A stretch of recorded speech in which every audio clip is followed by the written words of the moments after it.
नमस्कार साथियों, मैं कमलेश चौधरी स्वागत करता हूं आपका ब्राइट एग्रो क्लासेस के ऑनलाइन प्लेटफॉर्म पर। दोस्तों, आज अपन एक एग्रोनॉमी के महत्वपूर्ण टॉपिक की चर्चा करेंगे, प्लांट न्यूट्रिशन की। किसकी चर्चा करेंगे? प्लांट न्यूट्रिशन की। इसकी चर्चा करने से पहले अपन नॉर्मली इंट्रोडक्शन देख लेते हैं एग्रोनॉमी का। एग्रोनॉमी कौन से दो शब्दों से मिलकर बना है? Agarose plus nomos. किस किस से? एग्रोस और नोमोस। कौन सी भाषा का शब्द है? ग्रीक भाषा। एग्रोस का मतलब फील्ड, नोमोस मतलब टू मैनेज। क्या है? एग्रोस का मतलब फील्ड और नोमोस का मतलब टू मैनेज। अब अपन चर्चा करते हैं कि जो एग्रोनॉमी है इसका तो अपने को याद है एक ग्रीक वर्ड है। तो बहुत सारे ऐसे होते हैं, एग्रीकल्चर हुआ, सेरिकल्चर हुआ, एपीकल्चर हुआ, इनमें अपन क्या हो जाते हैं, कन्फ्यूजन हो जाते हैं वर्ड याद करने के लिए। तो ये ट्रिक है, जैसे किसी भी वर्ड के पीछे अगर कल्चर आ जाए तो उसको अपने को किसका मानना है? लेटिन भाषा का शब्द मानना है। किस भाषा का शब्द मानना है? लेटिन भाषा का। अगर किसी के पीछे नोमी या लोजी आ जाए, क्या आ जाए?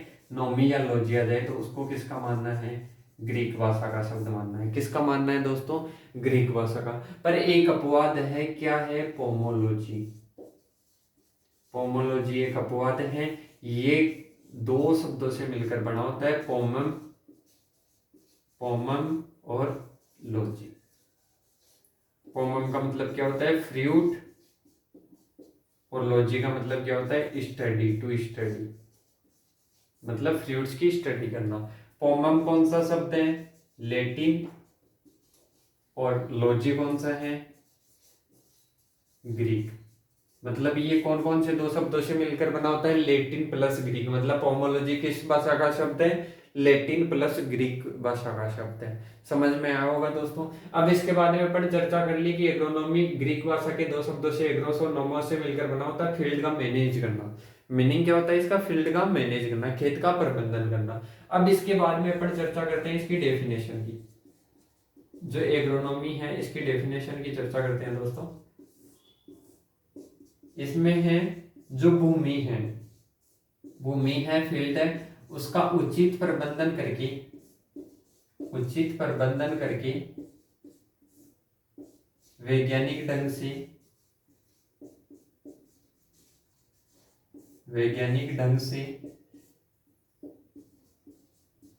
खेती करना या फसलें उगाना। मतलब क्या है? भूमि का उचित प्रबंधन करके उसमें क्या करना? वैज्ञानिक ढंग से फसलें उगाना या खेती करना, क्या होता है? एग्रोनॉमी कहलाता है। क्या कहलाता है दोस्तों? एग्रोनॉमी कहलाता है। एग्रोनॉमी के फादर सभी को पता होगा वैसे तो, फिर भी चर्चा कर लेते हैं। फादर है पीटर डी क्रेसन जी।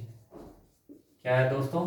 पीटर डी क्रेसन जी। इसके बाद में चर्चा करते हैं इसकी शुरुआत कब हुई थी। जो एग्रोनॉमी है इसको एग्रीकल्चर की अलग से ब्रांच कब बनाए थे? इसको 20वीं शताब्दी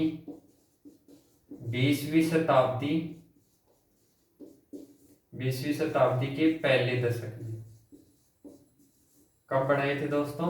20वीं शताब्दी के पहले दशक में। अब अपन आते हैं मेन टॉपिक पे। मेन टॉपिक अपना क्या था? मेन टॉपिक था अपना प्लांट न्यूट्रिशन। क्या था दोस्तों? प्लांट न्यूट्रिशन टॉपिक था अपना। प्लांट न्यूट्रिशन टॉपिक के नाम से ही आपको समझ में आ रहा होगा कि पादप पोषण, मतलब जो अपने को पोषण प्राप्त होता है, जैसे अपने भोजन लेते हैं वैसे ही पादपों को भी तो अपना जीवन चक्र कंप्लीट करने के लिए भोजन की आवश्यकता होती होगी ना। तो पादप भी क्या करते हैं? अपना जीवन चक्र कंप्लीट करने के लिए क्या करते हैं? अपना जीवन चक्र कंप्लीट करने के लिए भोजन लेते हैं। मतलब क्या लेते हैं? भोजन लेते हैं। अब अपन चर्चा करते हैं किसकी? Plant nutrition. प्लांट न्यूट्रिशन मतलब पादप पोषण। जो पादप पे भोजन लेते हैं वो किसके रूप में लेते हैं? पोषक तत्वों के रूप में। किसके रूप में लेते हैं? पोषक तत्वों के रूप में, अपना जीवन चक्र कंप्लीट करने के लिए। अब जो प्लांट न्यूट्रिशन है इस टर्म को समझते हैं सबसे पहले तो, कि ये जो प्लांट न्यूट्रिशन है क्या। इसको बहुत सारे स्टूडेंट तो समझते होंगे कि पादप पोषक तत्व, पर ये पोषक तत्व नहीं है, ये है पादप पोषण। तो इस टर्म को समझते हैं अपन।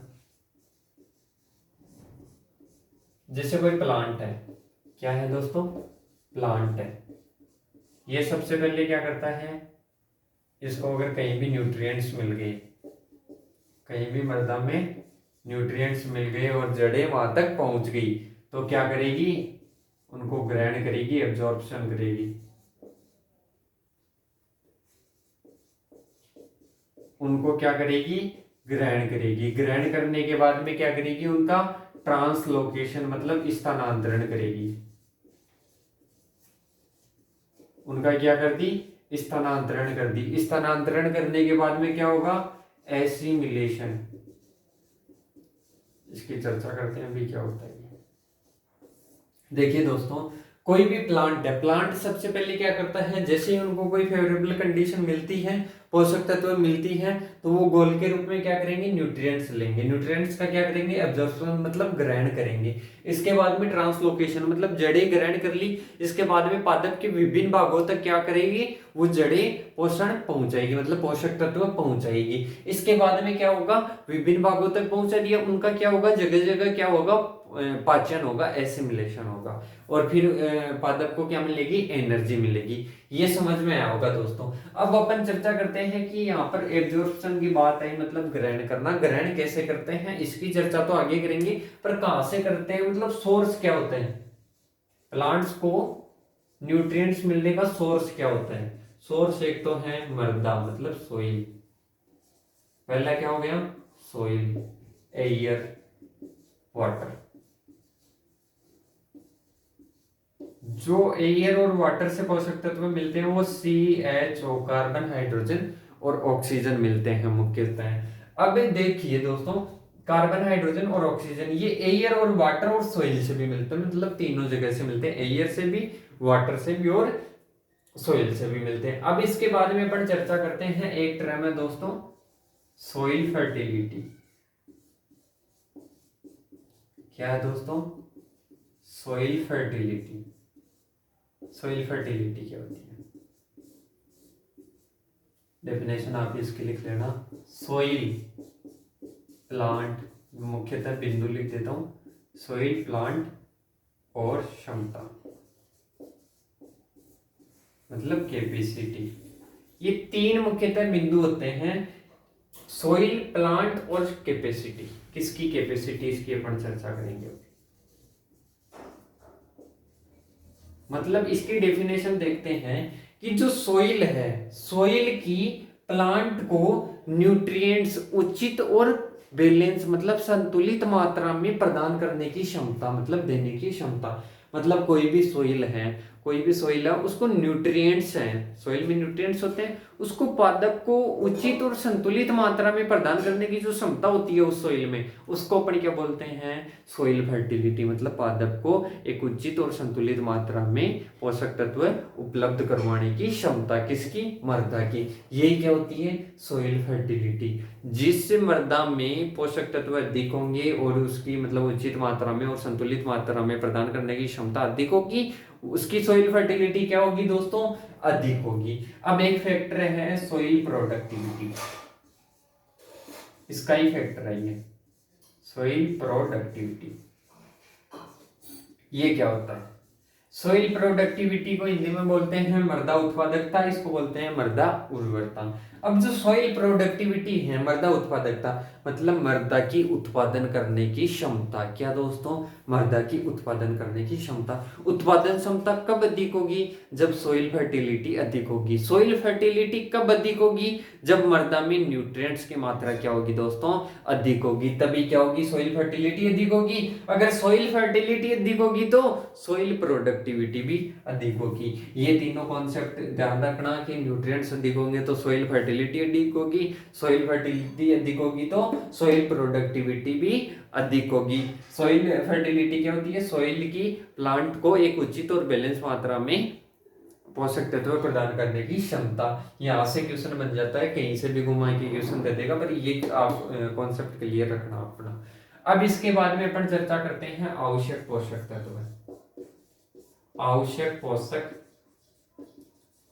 तत्व। आवश्यक पोषक तत्व सभी को पता होगा 17 होते हैं।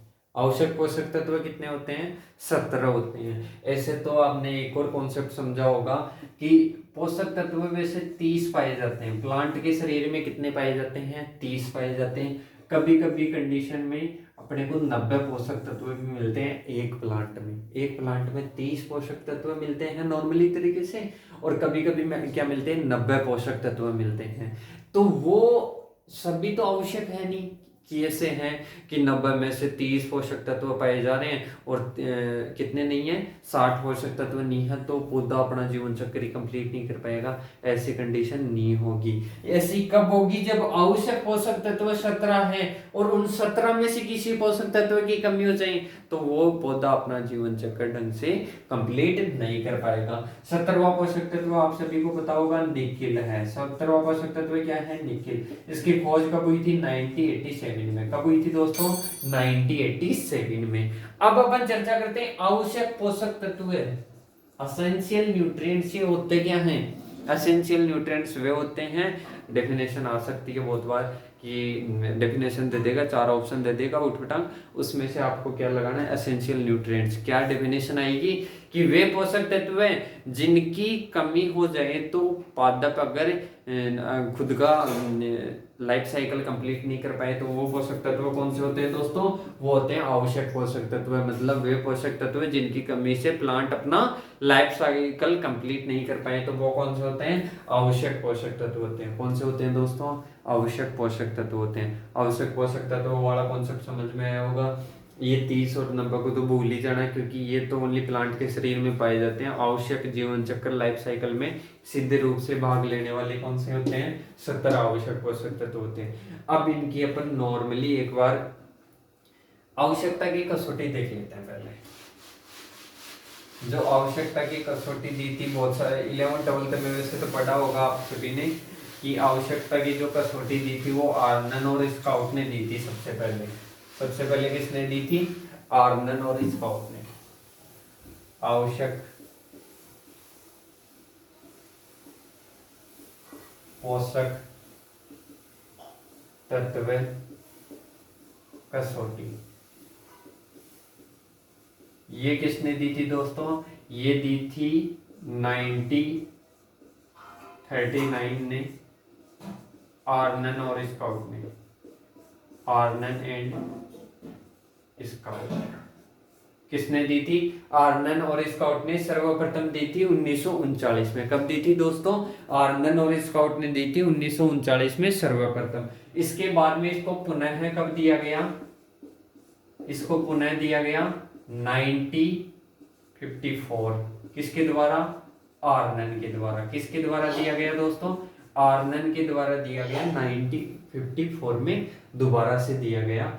किसके द्वारा? आर्नन के द्वारा। और सबसे पहले सर्वप्रथम किसके द्वारा दी गई? आर्नन और स्काउट के द्वारा 1939 में। इसके बाद में अपन चर्चा करते हैं कि जो आवश्यक पोषक तत्व की कसौटी है इसके 3 मुख्य बिंदु है। क्या है? 3 मुख्य बिंदु। पहला है कि किसी एक पोषक तत्व है, एक तत्व की कमी। अगर किसी पौधे में एक भी पोषक तत्व, आवश्यक पोषक तत्वों में से 17 में से एक भी पोषक तत्व की कमी हो जाए तो वो अपना लाइफ साइकिल कंप्लीट नहीं कर पाएगा। जो प्लांट है वो नहीं कर पाएगा। किसी भी एक भी पोषक तत्व की अगर कमी हो जाए पौधे में तो वो लाइफ साइकिल कंप्लीट नहीं कर पाएगा। क्या नहीं कर पाएगा? खुद का लाइफ साइकिल कंप्लीट नहीं कर पाएगा। एक भी पोषक तत्व की कमी हो गई तो। ये तो हो गया पहली मूल बिंदु। अब इसके बाद में है दूसरा क्या है? एक पोषक तत्व की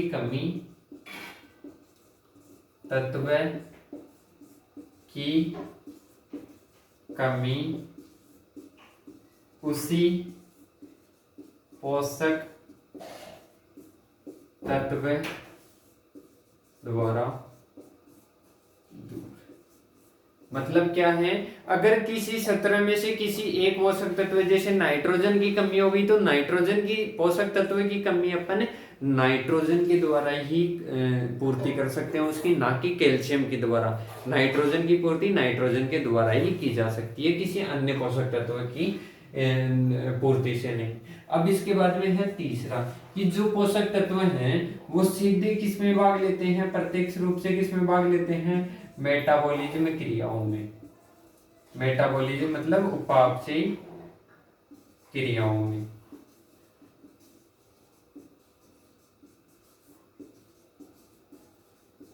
ये तीनों बिंदु क्या है, पहला है कि अगर किसी एक पोषक तत्व की कमी हो गई तो वो लाइफ साइकिल कंप्लीट नहीं कर पाएगा जो प्लांट है वो। दूसरी क्या है, किसी पोषक तत्व की कमी हो गई तो वो कमी की पूर्ति वही पोषक तत्व करेगा, ना कि अन्य दूसरा पोषक तत्व है। इसके बाद में तीसरा क्या है, जो सभी आवश्यक पोषक तत्व है वो मेटाबॉलिज्म क्रियाओं में प्रत्यक्ष रूप से क्या लेते हैं, प्रत्यक्ष रूप से भाग लेते हैं। ये है अपनी आवश्यक पोषक तत्वों की कसौटी। अब इसके बाद में चर्चा करते हैं दोस्तों, जो पोषक तत्व हैं उनका एक बार नॉर्मली क्लासिफिकेशन देख लेते हैं, और जो 14 पोषक तत्व उनको कैसे कैसे डिवाइड किया गया है। आज अपन नॉर्मली चर्चा करेंगे, फिर अलग अलग आधार पर करेंगे, जैसे आयन के आधार पर, मोबिलिटी के आधार पर, इनके आधार पर करेंगे। आज अपन क्या करेंगे, नॉर्मली चर्चा करेंगे। प्लांट न्यूट्रिएंट्स,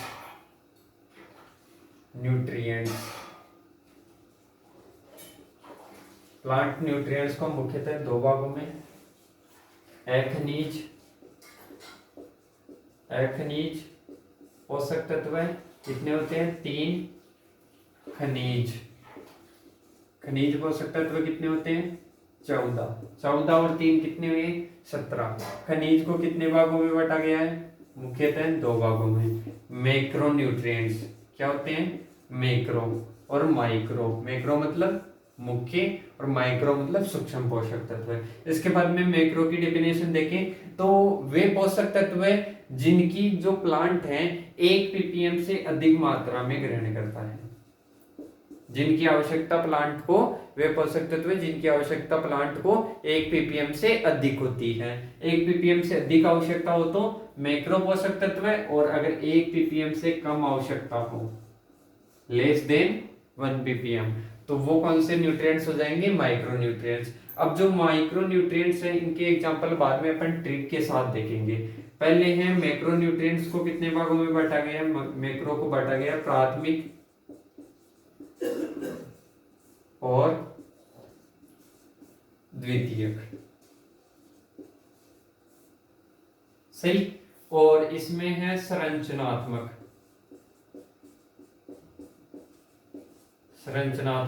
पोषक तत्व है। ये कौन से हैं, स्ट्रक्चरल पोषक तत्व है, ये है CHO, इनको आधारीय पोषक तत्व ही बोलते हैं। आधारीय CHO मतलब कार्बन, हाइड्रोजन और ऑक्सीजन क्या है, अखनिज पोषक तत्व या संरचनात्मक पोषक तत्व या आधारीय पोषक तत्व है CHO। 3 पोषक तत्व हैं, 3 कौन से, कार्बन, हाइड्रोजन और ऑक्सीजन। ये कितने होते हैं, मैक्रो न्यूट्रिएंट्स 6 होते हैं, और माइक्रो कितने होते हैं, माइक्रो होते हैं 8 + 6 14। 3 प्राथमिक होते हैं, 3 द्वितीयक होते हैं। अब इसके बाद में अपन माइक्रो न्यूट्रिएंट्स की पहले क्या कर लेते हैं, चर्चा कर लेते हैं। माइक्रो न्यूट्रिएंट्स कौन से होते हैं, जिनकी पौधे को 1 ppm से कम आवश्यकता होती है। अब इसकी एक वो ट्रिक बनाई है मैंने, अगर किसी को नॉर्मली तरीके से याद हो जाए तो बहुत अच्छा है, अगर किसी को याद नहीं होता है, कंफ्यूजन रहता है, भूल जाते हो, तो मैंने एक ट्रिक बनाई है, उसको देखना कि मैंने मोबाइल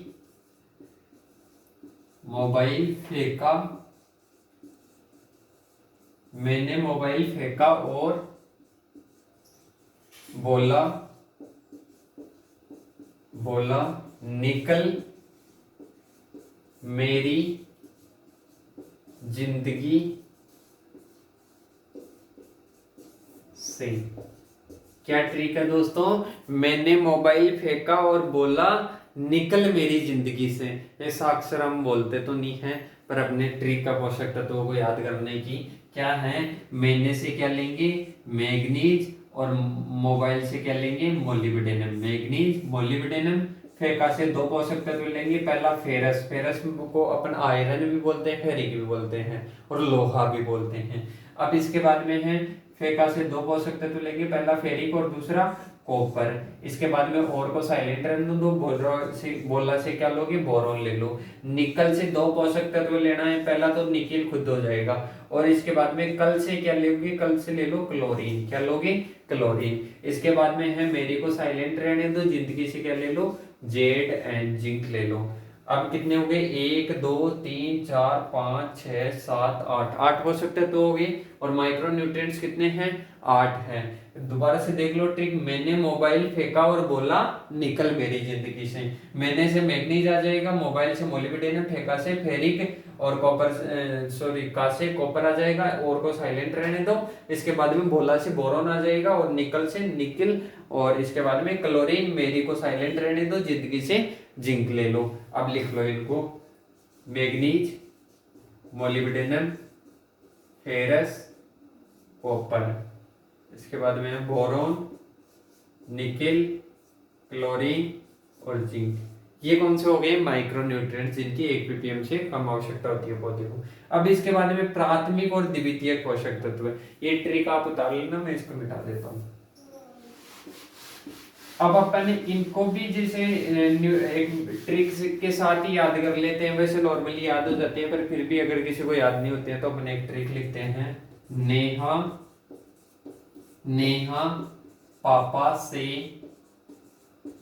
फोन कैसे मांगे। देखो नेहा को क्या होता है, पापा से फोन लेने से क्या लगता है, डर लगता है। तो अपनी ट्रिक क्या है, नेहा पापा से फोन कैसे मांगे। नेहा से क्या ले लो, नाइट्रोजन, पापा से क्या ले लो, फॉस्फोरस, से क्या ले लो, सल्फर। फोन को साइलेंट रहना दो। कैसे, कैसे एक तो हिंदी की कैसे तो कैल्शियम ले लो, और जो इंग्लिश का है उससे क्या ले लो, पोटेशियम ले लो। क्या ले लो, पोटेशियम ले लो। मांगे से मैग्नीशियम ले लो, क्या ले लो, मैग्नीशियम। ये अपनी ट्रिक हो गई, नेहा पापा से फोन कैसे मांगे। 6 पोषक तत्व थे अपने, 1 2 3 4 5 6 में नेहा से नाइट्रोजन, पापा से फास्फोरस और से सल्फर आ गया। फोन को साइलेंट रहने दो। के से कैल्शियम आ गया और पोटेशियम आ गया। इसके बाद में मांगे से मैग्नीशियम आ गया। अब जो प्राथमिक है, प्राथमिक क्या होते हैं, एनपीके, क्या हो गया, एनपीके, और द्वितीय क्या हो जाएंगे, CAMGS। ये ओनली मैक्रोन्यूट्रिएंट्स की ट्रिक है। इसके बाद में एनपीके प्राथमिक होते हैं और CAMGS क्या होते हैं, द्वितीयक होते हैं। दोस्तों अभी तक आपको समझ में आया हुआ प्लांट न्यूट्रिशन, जितना टॉपिक अपना हुआ। अब अपन आगे करेंगे प्लांट न्यूट्रिएंट्स का क्लासिफिकेशन। इसके बाद में कमी के लक्षण, इनके कमी से होने वाले रोग, इन कार्य वगैरह, इन सभी की चर्चा करेंगे। पौधा पोषक तत्वों को कैसे, किस प्रोसेस से ग्रहण करता है, इन सभी की चर्चा करेंगे। धन्यवाद दोस्तों। अगर क्लास पसंद आई तो लाइक करना, शेयर करना और सब्सक्राइब करना। धन्यवाद दोस्तों।